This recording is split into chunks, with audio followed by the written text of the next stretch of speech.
So guys ये है Samsung का new smartphone Samsung Galaxy F14 जिसको कल इंडिया में ऑफिशियली लॉन्च कर दिया है। अब ये जो फ़ोन है दोस्तों ये एक 5G फ़ोन है और काफ़ी अफोर्डेबल प्राइस पे ये फ़ोन इंडिया में लॉन्च हुआ है। 14,490 रुपीज़ से इसकी प्राइस इंडिया में स्टार्ट हो रही है जो कि मेरे हिसाब से काफ़ी अच्छी है। मैंने पहले ही इस फ़ोन को लेकर कहा था कि ये जो स्मार्टफोन रहेगा ये one of the best phone होने वाला है अंडर 15,000 का, वो भी सैमसंग की तरफ से। और इस फ़ोन के अंदर जो भी चीज़ें दी गई है उससे ये कन्फर्म भी होता है। तो अगर आप इस फ़ोन को खरीदने की सोच रहे हो तो ले सकते हो, दिक्कत नहीं होगी। लेकिन उससे पहले मुझे लगता है कि आपको ये वीडियो पूरा देखना चाहिए क्योंकि इस वीडियो के अंदर मैं आपको इस फ़ोन के सभी कन्फर्म स्पेसिफिकेशन एंड प्राइस के बारे में तो बताऊंगा ही, इसके अलावा यहाँ पे आपको कौन कौन से फीचर्स देखने को मिलते हैं और प्राइस के अकॉर्डिंग यहाँ पे कमियां क्या क्या दी गई है इसकी भी जानकारी दूंगा। और साथ में इसका सेल कब से स्टार्ट होगा और यहाँ पे ऑफर्स कौन कौन से देखने को मिलते हैं इसके बारे में भी बताऊंगा। तो उसके लिए चैनल पे अगर आप नए हो तो अपने इस छोटे भाई को सपोर्ट जरूर करो, सब्सक्राइब करो एंड वीडियो आपको थोड़ी सी भी अच्छी लगती है तो लाइक जरूर कीजिएगा। पहले दोस्तों मैं आपको इसके कंप्लीट स्पेसिफिकेशंस बता देता हूं। तो गाइस इस फोन के अंदर 6.6 इंच का एक full HD plus PLS LCD display दिया गया है जहां पे स्मूथनेस के लिए 90 हर्ट्ज के फास्ट रिफ्रेश रेट भी देखने को मिलते हैं। और डिस्प्ले के ऊपर यहां पे कॉर्निंग गोरिल्ला ग्लास 5 का प्रोटेक्शन भी लगा है। वाटर ड्रॉप नॉच डिस्प्ले यहां पे दिया गया है दोस्तों। V शेप का नॉच है जिसके अंदर 13 मेगापिक्सल का सेल्फी कैमरा लगा है। पीछे की तरफ यहाँ पे सिर्फ और सिर्फ 2 कैमरा दिए गए हैं। मेन कैमरा 50 मेगापिक्सल का है एंड दूसरा सेंसर यहाँ पे 2 मेगापिक्सल के देखने को मिलते हैं। 6000 mAh की इस फोन के अंदर बड़ी बैटरी दी गई है जिसको चार्ज करने के लिए यहाँ पे 25 वॉट की फास्ट चार्जिंग का सपोर्ट भी दिया गया है। टाइप सी पोर्ट के साथ ये फोन आता है। फोन के अंदर 3.5 mm जैक दिया गया है। माइक्रो SD कार्ड के स्लॉट भी यहाँ पे देखने को मिलते हैं जो कि डेडिकेटेड हैं और NFC का भी सपोर्ट यहाँ पे दिया गया है। जैसे दोस्तों ये एक 5G फोन है तो इस फोन के अंदर 13 5G बैंड के सपोर्ट भी दिए गए हैं और side mounted fingerprint sensor and face unlock का सपोर्ट भी यहाँ पे देखने को मिलता है। सिंगल स्पीकर के साथ ये फोन आता है दोस्तों, बट इसके अंदर डॉल्बी एटमॉस का फीचर्स दिया गया है लेकिन ये 3.5 mm जैक के अंदर है। साथ में यहाँ पे फिजिकल रैम के साथ साथ वर्चुअल रैम का भी ऑप्शन मिलता है और कैरियर एग्रीगेशन का भी यहाँ पे सपोर्ट दिया गया है। वैसे ये phone Android 13 out of the box आता है जो कि One UI 5.1 के ऊपर रन करता है और यहाँ पे कोर वाली UI मिलती है ना कि फुल फ्लेज। बट इसके अंदर आपको फुल फ्लेज वाले कई सारे फीचर्स देखने को मिल जाएंगे जैसे नॉक्स की सिक्योरिटी यहाँ पे दी गई है, सैमसंग वॉलेट भी मिलता है और सिक्योर फोल्डर भी यहाँ पे दिया गया है। अब लास्ट में अगर परफॉर्मेंस के ऊपर आते हैं तो इस फोन के अंदर सैमसंग का Exynos 1330 वाला प्रोसेसर लगा है जहाँ पे UFS 2.2 के स्टोरेज दिए गए हैं एंड LPDDR4X का रैम देखने को मिलता है। तो गाइस यही थे इस फोन के सभी ऑफिशियल स्पेसिफिकेशंस।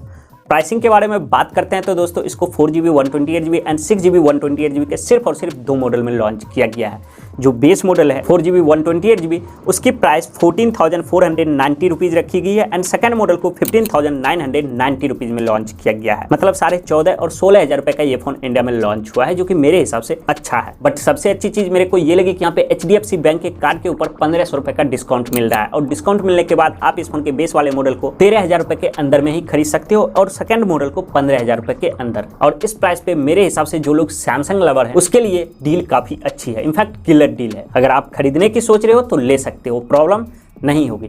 लेकिन उससे पहले अब चलिए हम बात कर लेते हैं इस फोन के सभी प्रोज और कॉन्स के बारे में और मेरी कोशिश रहेगी दोस्तों कि इस फोन की अच्छाइयों और कमियों के बारे में जितना हो सके मैं आपको क्लियर बता सकूं ताकि मेरे को कोई कमेंट करके ये ना कहेगा कि झूठ बोल रहा है या फिर व्यूज पाने के लिए इस टाइप की वीडियो बना रहा है। तो गाइस चलिए वीडियो स्टार्ट करते हैं। बात करते हैं सबसे पहले इस फोन के सभी प्रोज के बारे में। तो गाइस पहली चीज जो मेरे को इस वाले स्मार्टफोन में अच्छी नजर आई है वो है इसका डिस्प्ले। स्पेसिफिकेशन वाइज दोस्तों इसका डिस्प्ले सच में काफी अच्छा है। 6.6 इंच का यहाँ पे एक PLS LCD वाला पैनल मिलता है जो कि IPS से थोड़ा सा बेटर रहता है। व्यूइंग एंगल्स वगैरह यहाँ पे काफी अच्छे देखने को मिल जाते हैं और कलर्स वगैरह भी काफी अच्छे निकल के आते हैं। इसके अलावा स्मूथनेस के लिए यहाँ पे 90 हर्ट्ज का रिफ्रेश रेट भी दिया गया तो गेमिंग वगैरह जब भी आप करोगे तो काफी स्मूथ एक्सपीरियंस मिलेगा। और यहाँ पे 480 निट्स की पिक ब्राइटनेस भी दी गई है तो आउटडोर में भी ये डिस्प्ले अच्छी तरीके से वर्क करेगा। और अभी के टाइम पे मुझे नहीं लगता आपको 15,000 रुपए के अंदर कोई भी ऐसा फोन मिलता है जिसके अंदर कॉर्निंग गोरिल्ला ग्लास 5 का प्रोटेक्शन लगा हो। बट यहाँ पे सैमसंग ने कॉर्निंग गोरिल्ला ग्लास 5 का प्रोटेक्शन दिया है जो कि मेरे हिसाब से काफी अच्छा स्टेप है। और वाइड वन L1 का भी यहाँ पे सर्टिफिकेशन मिलता है जो कि मेरे हिसाब से अच्छी चीज है। नेटफ्लिक्स, यूट्यूब वगैरह पे आप मैक्सिमम 1080p पर वीडियो प्ले करके देख सकते हो। वैसे देखा जाए तो इसको थोड़ा सा बेटर किया जा सकता था। दूसरी चीज दोस्तों जो मेरे को इस वाले स्मार्टफोन में अच्छी नजर आई है वो है इसकी बैटरी। सच में दोस्तों आपको इसकी बैटरी लाइफ काफी पसंद आने वाली है और यही इस फोन का की हाईलाइट भी है क्योंकि यहाँ पे 6,000 mAh की बड़ी बैटरी दी गई हैवी से हैवी यूसेज में भी ये बैटरी आपको लगभग 1 दिन का बैकअप आराम से निकाल कर देगा। बाकी सैमसंग फोन के कंपैरिजन में इसकी चार्जिंग स्पीड भी काफी अच्छी है, क्योंकि यहाँ पे 25 वोल्ट की फास्ट चार्जिंग का सपोर्ट दिया गया है। तो बड़ी बैटरी वाला फोन अगर आपको चाहिए तो आप इस फोन के पास देख सकते हो। अब तीसरी चीज दोस्तों जो मेरे को इस वाले स्मार्टफोन में अच्छी नजर आई है वो है इसका परफॉर्मेंस। यहाँ पे जो Exynos 1330 वाला प्रोसेसर लगा है वो लिटरली आपको पसंद आएगा, क्योंकि ये 2.4 गीगाहर्ट्ज की क्लॉक स्पीड पे रन करता है और 4 लाख तक इसके AnTuTu स्कोर निकल के आते हैं। तो डे टू डे लाइफ में मुझे नहीं लगता इस फोन से आपको कभी भी कोई दिक्कत आने वाली है। बाकी COD या फिर BGMI खेलना पसंद करते हो तो उसके लिए भी ये प्रोसेसर मेरे हिसाब से ठीक ठाक है। MediaTek Dimensity 810 वाला जो प्रोसेसर है उससे थोड़ी सी ये बेटर परफॉर्मेंस निकाल कर देगा और Snapdragon 695 के काफी करीब रहेगा। और रैम और स्टोरेज टाइप को लेकर भी दिक्कत नहीं है, क्योंकि यहाँ पे UFS 2.2 के स्टोरेज दिए गए हैं एंड LPDDR4X वाला रैम मिलता है। तो ऐप ओपनिंग क्लोजिंग स्पीड वगैरह जो होगी वो भी इसकी काफी फास्ट रहेगी। वैसे यहाँ पे मैं एक चीज कहना चाहूंगा कि कुछ लोग Exynos प्रोसेसर होने की वजह से इस फोन से डिसअपॉइंट हो सकते हैं, और उसका सबसे बड़ा कारण ये है कि अब तक जितने भी फोन के अंदर Exynos वाला प्रोसेसर सैमसंग ने दिया है उसमें से कुछ फोन के अंदर मदरबोर्ड को लेकर प्रॉब्लम हुई है और हीटिंग वगैरह के भी प्रॉब्लम देखने को मिले हैं। तो मे भी इस फोन के अंदर भी ऐसा कुछ देखने को मिल सकता है। तो अगर आप इस फोन को खरीदने जा रहे हो तो ये चीज आपको ध्यान में रखनी होगी। और लास्ट में दोस्तों जो मेरे को इस वाले स्मार्टफोन में अच्छी चीज नजर आई है वो ये है कि ये फोन लॉन्ग टर्म के लिए काफी अच्छा है, क्योंकि यहाँ पे आपको out of the box Android 13 देखने को मिल जाता है जो कि One UI 5.1 के ऊपर रन करता है। भले ये कोर वाली UI है, फुल फ्लेज नहीं है, लेकिन इसके अंदर आपको फुल फ्लेज वाले कई सारे फीचर्स देखने को मिल जाते हैं। लाइक नॉक्स की सिक्योरिटी भी दी गई है, सैमसंग वॉलेट भी मिलता है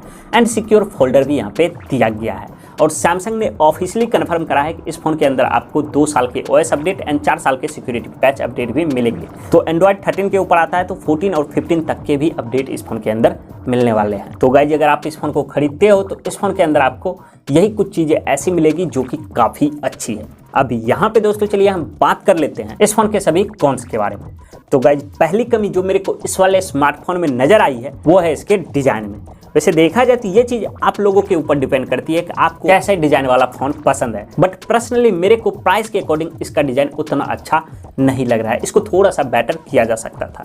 और सबसे बेकार चीज मेरे को ये लगी कि यहाँ पे जो डिस्प्ले दिया गया है वो वाटर ड्रॉप नॉच कटआउट के साथ आता है, वो भी 2023 में, जो कि बिल्कुल भी सेंस नहीं बना रहा है एक 15 और 16 हजार रुपए वाले फोन के अंदर। अब दूसरी कमी दोस्तों जो मेरे को इस वाले स्मार्टफोन के अंदर नजर आई है वो है इसके कैमरे सेटअप में। सच में दोस्तों आपको इसका कैमरा सेटअप उतना पसंद नहीं आएगा, स्पेशली प्राइस के अकॉर्डिंग। जो मेन सेंसर है पीछे की तरफ 50 मेगापिक्सल का, वो ठीक ठाक फोटोज निकाल कर देता है, बट यहाँ पे 2 मेगापिक्सल की जगह अगर अल्ट्रा वाइड सेंसर रहता तो ज्यादा बेटर रहता, ऐसा मेरा ओपिनियन है। और यहाँ पे सैमसंग ने सबसे बड़ी कॉस्ट कटिंग ये करी है कि इसके अंदर जो प्रोसेसर लगा है Exynos 1330 वाला वो 4K वीडियो रिकॉर्डिंग को सपोर्ट करता है, लेकिन इस फोन के अंदर मैक्सिमम 1080p का ही ऑप्शन दिया गया है। तो जो लोग अपने स्मार्टफोन में ज्यादातर वीडियो रिकॉर्डिंग करते हो या फिर 4K वीडियो रिकॉर्डिंग करना पसंद करते हो उसके लिए ये फोन बिल्कुल भी नहीं है। बाकी सेल्फी कैमरा जो 13 मेगापिक्सल का है वो डिसेंट फोटोज निकाल कर आपको देगा। एंड तीसरी कमी दोस्तों जो मेरे को इस वाले स्मार्टफोन के अंदर नजर आई है वो ये है कि इस फोन के अंदर आपको इन द बॉक्स कोई भी चार्जर नहीं मिलते। अगर आप चार्जर खरीदने जाओगे